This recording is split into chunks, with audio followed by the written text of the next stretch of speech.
À 7h13 ce mardi matin, votre invité Romuald et David Clairval. En effet, ministre et maire pour les PME, les petites et moyennes entreprises et indépendants. Merci d'être avec nous. Alors, il y a un accord aujourd'hui, un accord qui a atterri sous le coup de 23 heures. Cet accord, en un mot, vous diriez que c'est quoi ?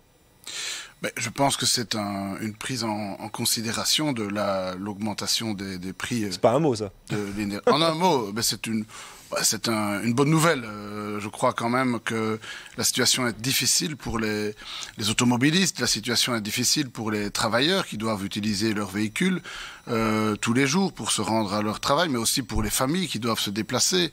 La situation est difficile pour les personnes qui doivent se chauffer au gaz ou au mazout de chauffage. Et si c'est si difficile, pourquoi ça a pris autant de temps, David Clairval ? Vous savez, d'autres pays ont été plus vite. Oui, mais dans un pays où le gouvernement comprend 7 partis, il faut que tout le monde soit d'accord et il n'y a pas nécessairement toujours les mêmes avis autour de la table. Donc c'est un compromis qui permet quand même de soulager fameusement, me semble-t-il, les prix. Ce chèque de 200 € sur le mazout de chauffage, mais aussi les 17 centimes de réduction pour les carburants de roulage, qui s'ajoute aussi au cliquet qui va permettre de tendre vers 1,70 € le litre. Ce sont des éléments quand même non négligeables en cette période très difficile. On va y revenir, mais vous auriez voulu quand même qu'on aille un peu plus vite ? C'eût été souhaitable d'aller une semaine plus vite, je pense, mais bon, ne boudons pas notre plaisir. L'accord est quand même à la hauteur, il y a plus d'1 milliard de retours pour les citoyens. On fait beaucoup pour les automobilistes, je trouve. Justement, on va faire les mesures point par point. D'abord sur le carburant, vous l'avez dit, pour un plein de 60 litres, ça sera 10 € grosso modo de réduction, vu que c'est 0,175 de diminution par litre. Par contre, certains disent déjà « Ah mais dommage, on n'a pas réduit ces accises au minimum européen. C'est encore trop faible. » Qu'est-ce que vous répondez à ça ?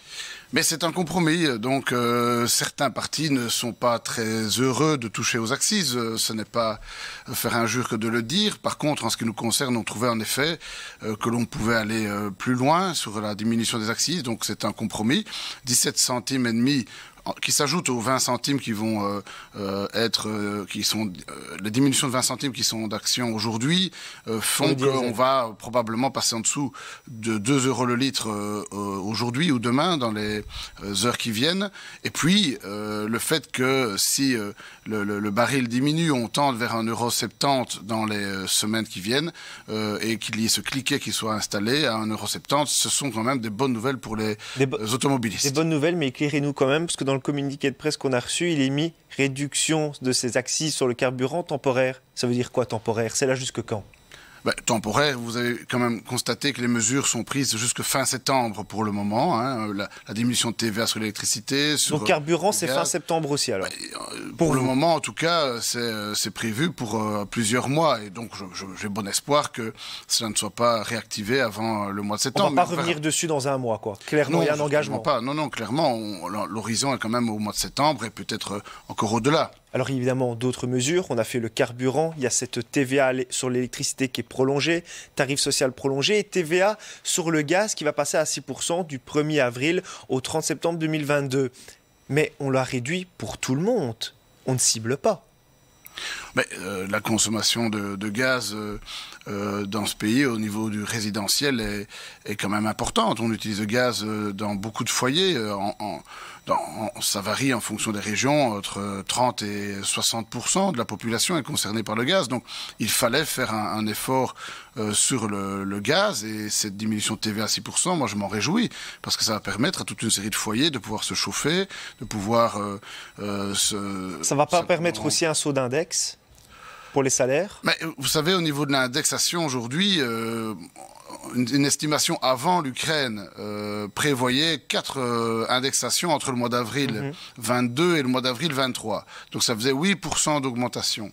Donc ici, les mesures qui sont prises ne vont pas engendrer de saut d'index. Elles vont peut-être retarder l'indexation, une des 4 indexations prévues dans le courant de l'année entre avril et avril, mais je ne pense pas que cela va engendrer un saut d'index. En tout cas, cela va soulager le portefeuille de nos citoyens, et c'était l'objectif clairement. C'est quand même un effort de 1 milliard qui s'ajoute, 1,3 milliard qui s'ajoute à l'effort d'1 milliard du premier paquet. À soulager justement, le portefeuille des citoyens. Il y a une mesure qui est revenue souvent, mais du côté socialiste, c'était ce tarif classe moyenne. Il n'y a pas lieu. Alors, qu'est-ce qu'on a fait pour la classe moyenne concrètement ? La classe moyenne, elle prend sa voiture, elle se chauffe, elle utilise de l'électricité, donc elle va voir quand même un retour sur sa facture non négligeable, 10 € rien que par chaque fois que l'on fait un plein pour la classe moyenne et pour les autres. Mais un tarif classe moyenne, c'était pas finançable. Un tarif classe moyenne, c'est une idée qui est tombée du ciel il y a quelques jours, mais qui n'est pas très solide, en tout cas qui ne reposait sur aucune analyse vraiment sérieuse. Donc voilà, il faut quand même prendre des mesures pragmatiques qui s'appliquent tout de suite. Ce que la classe moyenne veut, c'est pouvoir prendre sa voiture sans devoir dépenser plus de 100 € pour faire son plein. Donc ici, l'effort non négligeable, je pense que avec l'accumulation de la diminution des prix qui est prévue ce matin, on sait que 20 centimes automatiquement grâce à la diminution du barème plus les 17 centimes, on a bon espoir de redescendre en dessous des 2 € dans les heures qui viennent. Et ensuite, on espère qu'on va pouvoir appliquer le cliquet de telle sorte à ce que l'on tende vers 1,70 €. Donc, ça n'est pas négligeable, je trouve. On n'a jamais fait au gouvernement autant pour les voitures. Des sujets très importants pour les Belges qui font sûrement réagir énormément sur nos réseaux sociaux, Katharina. Il y a une question intéressante d'Inès qui dit pourquoi cette hausse de prix n'a pas généré de réflexion structurelle sur la transition énergétique, rien pour les transports en commun par exemple, ni pour les panneaux photovoltaïques. Et c'est intéressant parce qu'on parlera des panneaux à 7h30. Il semblerait que la demande ait fait x5 depuis la hausse du prix de l'énergie. Voilà, réponse à cette question, pourquoi est-ce qu'on n'a pas sur les transports en commun, il y a une mesure, en fait, puisque l'on n'augmentera pas les tarifs de la SNCB, il y avait une augmentation prévue de plusieurs pourcents et on va compenser. Et donc les tarifs n'augmenteront pas. Et donc c'est une bonne nouvelle pour les usagers du train. Par contre, pour ceux on ne les réduit pas non plus. On ne les réduit pas, mais bon, reconnaissons quand même que le fait que les prix du transport en commun n'augmentent pas, alors que tous les autres moyens de transport augmentent de manière considérable, c'est aussi une... Non, mais on aurait par exemple pu imaginer plus de trains. C'est vrai qu'on déplore souvent le temps d'attente, etc. Ça a été sur la table un moment ou pas du tout? Le ministre Gilles Quinet travaille pour mettre plus de trains sur les voies, et je ne doute pas qu'il obtiendra des résultats en ce sens. Il a au cours des discussions budgétaires précédentes, il a obtenu des augmentations budget qui permettront d'avoir plus de trains. Donc le ministre Gilles Quinet travaille sur la SNCB de telle sorte à avoir, et Infrabel à avoir de meilleures Mais ici, bon, il a obtenu ce qu'on nous disait 13 millions d'euros, donc ce ne sera peut-être pas suffisant pour vraiment avoir quelque chose là-dessus. Les mesures, elles auront un effet direct, ça vous en êtes convaincus, vous le dites aux gens qui nous regardent en ce moment, ça n'arrive pas trop tard, c'est pas en décalage avec la réalité, c'est bon tout de suite? Mais en tout cas, pour les citoyens qui utilisent leur voiture, pour ceux qui se chauffent au gaz ou à l'électricité, il y aura un effet direct. La TVA va diminuer. 1er avril, il y aura un effet direct avec ce chèque de 200 € sur le diesel. Il y aura un effet direct avec ces accises qui diminuent.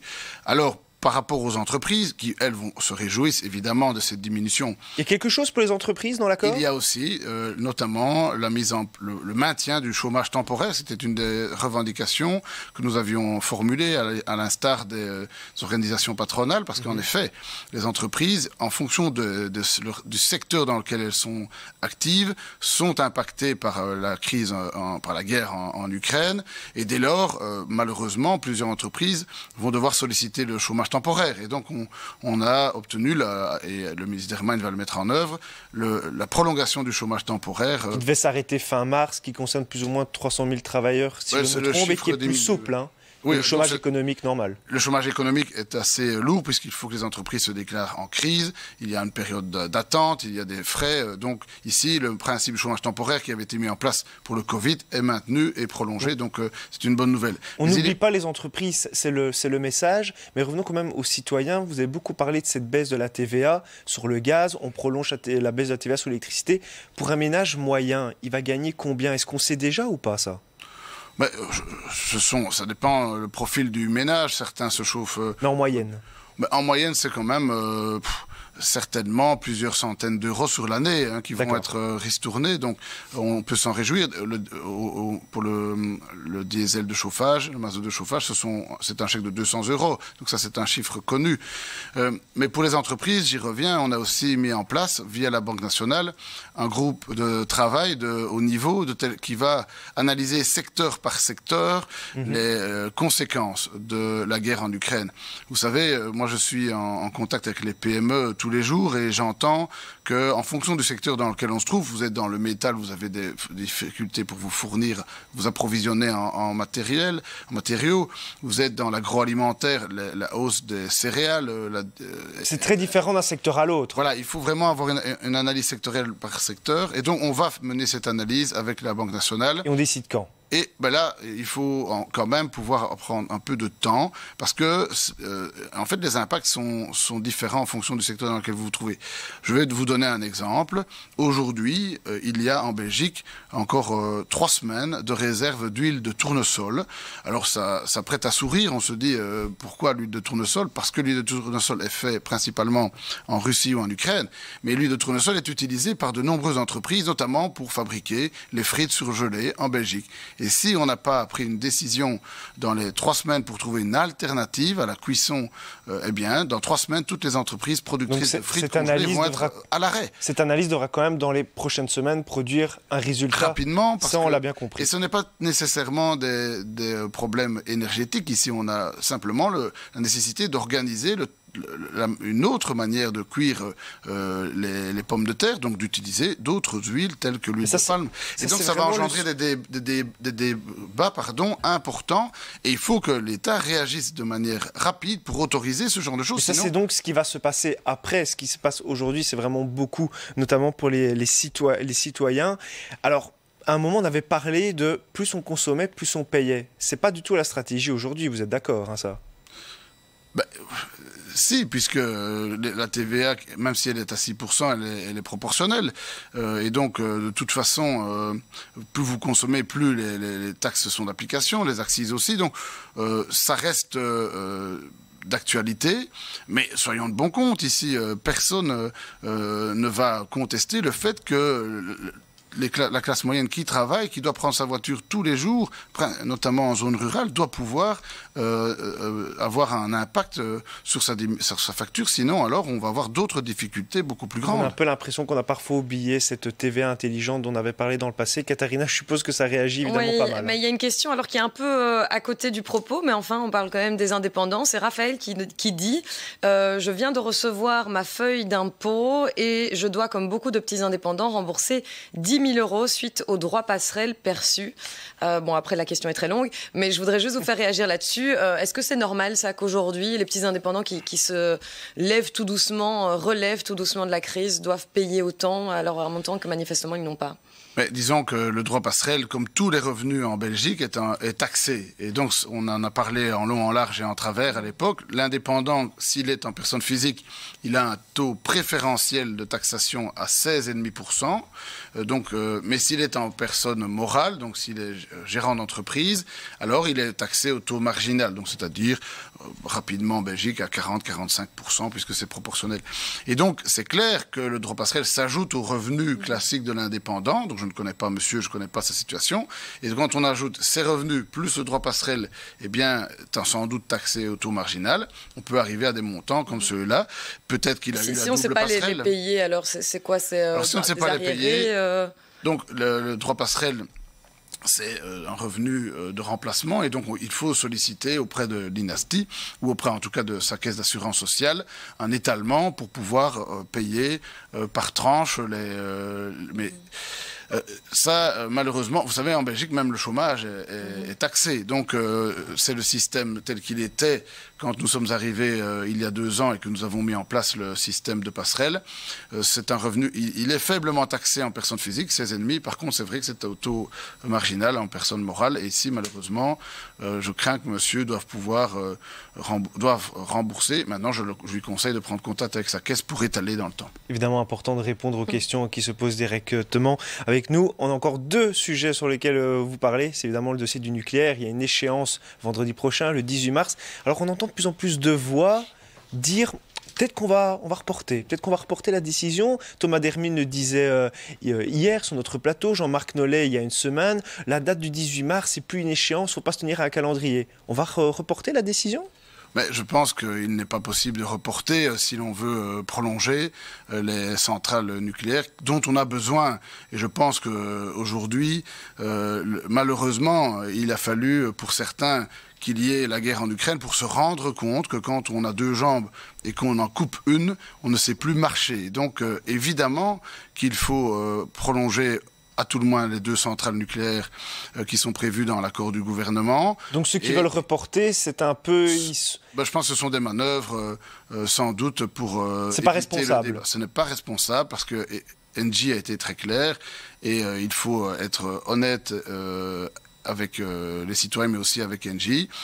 Si l'on veut prolonger, c'est nécessaire, que ce soit sur le plan écologique, économique, social, environnemental, il faut éviter de dépendre du gaz russe, il faut arrêter de rejeter du CO2 comme on le fait avec les centrales au gaz.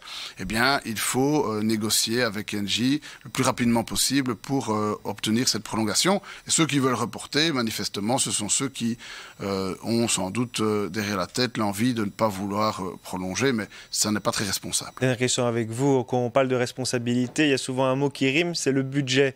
Il y a un ajustement budgétaire pour la fin du mois de mars. On entend quand même certains sortir du bois, comme Vincent Van Peteghem, qui a dit il ne faut pas avoir de tabou sur la rigueur budgétaire au sein de l'Union européenne. Thomas Dermine qui parle de grands plans de relance, de résilience. Ça va être compliqué, l'ajustement budgétaire fin du mois, ou est-ce qu'il faudra être souple ?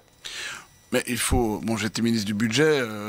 c'est pour ça que je vous demande. Pendant un an, donc c'est clair que les règles européennes sont strictes, mais à cause du Covid, et maintenant à cause de la guerre en Ukraine, je pense que tout doucement, que ce soit au niveau européen, mais dans l'esprit de toute une série d'États de l'Europe, cette rigueur n'est plus vraiment de bonne loi. Il est important de pouvoir soutenir les entreprises quand elles sont dans une épidémie. Il est important de soutenir nos citoyens quand ils sont face à des hausses de prix de carburant. Et donc, il faut rester rigoureux sur le budget. Nous ne sommes pas dans une spirale montante, mais il faut quand même bien se dire que l'Europe a quand même assoupli les règles vu la crise, et donc en cette période difficile, je pense que l'on peut quand même s'écarter un peu d'une rigueur trop dogmatique de l'Union européenne qui elle-même... Pour soutenir la relance et de nouveaux investissements, soutenir la relance, notamment dans le renouvelable. Mais il ne faut pas non plus exagérer, parce qu'on voit très rapidement que certains voudraient aussi utiliser de l'argent pour des dépenses qui ne seront pas structurellement porteuses de croissance. Et donc, soyons équilibrés.